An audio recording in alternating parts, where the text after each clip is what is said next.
અમદાવાદના વસ્ત્રાલમાં લુખ્ખા તત્વોના આતંકનો મુદ્દો રાબોલ પોલીસે વધુ 2 આરોપીઓને રાઉન્ડ અપ કર્યા છે। હોળીના દિવસે રાત્રે અસામાજિક તત્વોએ આતંક મચાવ્યો હતો। જાહેર રસ્તા પર નિર્દોષ લોકોને માર માર્યો હતો। અત્યાર સુધી રાબોલ પોલીસે 14 આરોપીઓની ધરપકડ કરી લીધી છે। અને આ મુદ્દે સંવાદદાતા અર્પિત જોડાયેલા છે। અર્પિત, અમદાવાદના વસ્ત્રાલમાં લુખ્ખા તત્વોએ આતંક મચાવેલો હતો, ત્યારબાદ પોલીસે સરભરા પણ કરેલી છે। કેટલા આરોપીઓની હાલ અટકાયત કરવામાં આવી છે? તપાસ થયેલી વિગતો શું છે?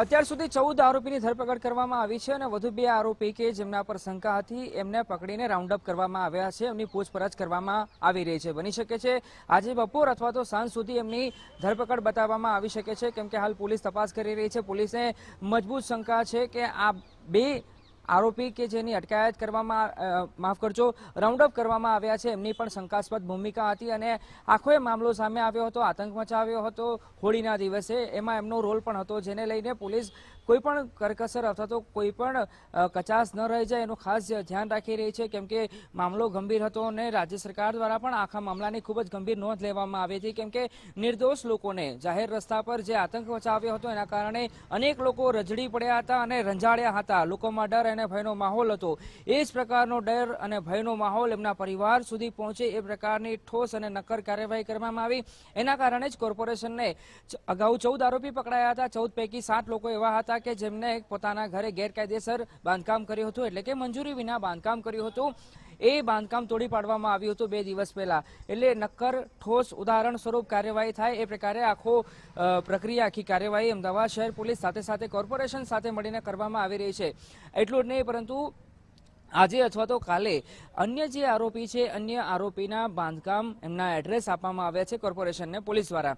એ બાંધકામ અથવા તો એ એડ્રેસ પર એમને જે રહે છે એ રહેણાંક મકાનમાં કોઈ ગેરકાયદેસર બાંધકામ કર્યું છે કે કેમ એ પ્રકારની ખરાઈ કોર્પોરેશન દ્વારા કરવામાં આવી રહી છે। અને જો અન્ય આરોપીઓએ ગેરકાયદેસર બાંધકામ કર્યા હશે, કન્સ્ટ્રક્શન ઊભું કર્યું હશે, તો એમના ઘરે પણ બુલડોઝર અથવા તો કોર્પોરેશનનો હથોડો ફરી વળે તો પણ નવાય નહીં। પરંતુ હાલ કોર્પોરેશને ખરાઈ કરી રહી છે। ખરાઈ કર્યા બાદ પોલીસને અંગેની વિગત આપવામાં આવશે, જે બાદ કોર્પોરેશન જ્યારે ડિમોલેશન કરવા જશે તો પોલીસની મદદ લેવામાં આવશે। પોલીસનો પર્યાપ્ત અને ચુસ્ત બંદોબસ્તી સાથે આગામી દિવસોમાં ડિમોલેશન કરવામાં આવી શકે છે।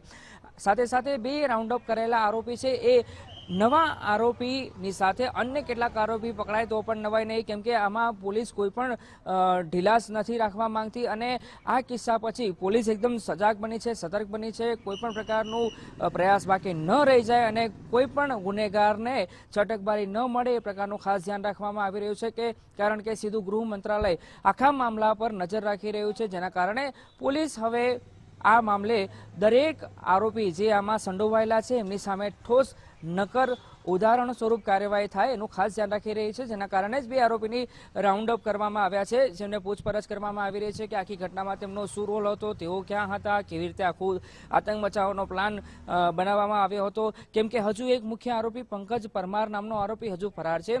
એની પણ પોલીસ શોધખોળ કરી રહી છે અને એને પકડાયા પછી 2 મુખ્ય આરોપી એટલે કે સંગ્રામ અને પંકજ એ બંને વચ્ચે ગેંગવોર ચાલી રહ્યો હતો પાણી પકોડીની લારી ઊભી રાખવા બાબતે। એટલે બંને આરોપી પકડાયા પછી કેટલીક મહત્વની અને ચોંકાવનારી બાબતો સામે આવે તો પણ નવાઈ નહીં અને આરોપીની ધરપકડ કર્યા પછી જે રીતે અગાઉ આરોપીના સરઘસ કાઢવામાં આવ્યા હતા, જે સરભરા કરવામાં આવી હતી, એ જ પ્રકારની સરભરા આ બંને મુખ્ય આરોપીની કરવામાં આવશે એવી પૂરેપૂરી શક્યતાઓ જોવા મળી રહી છે।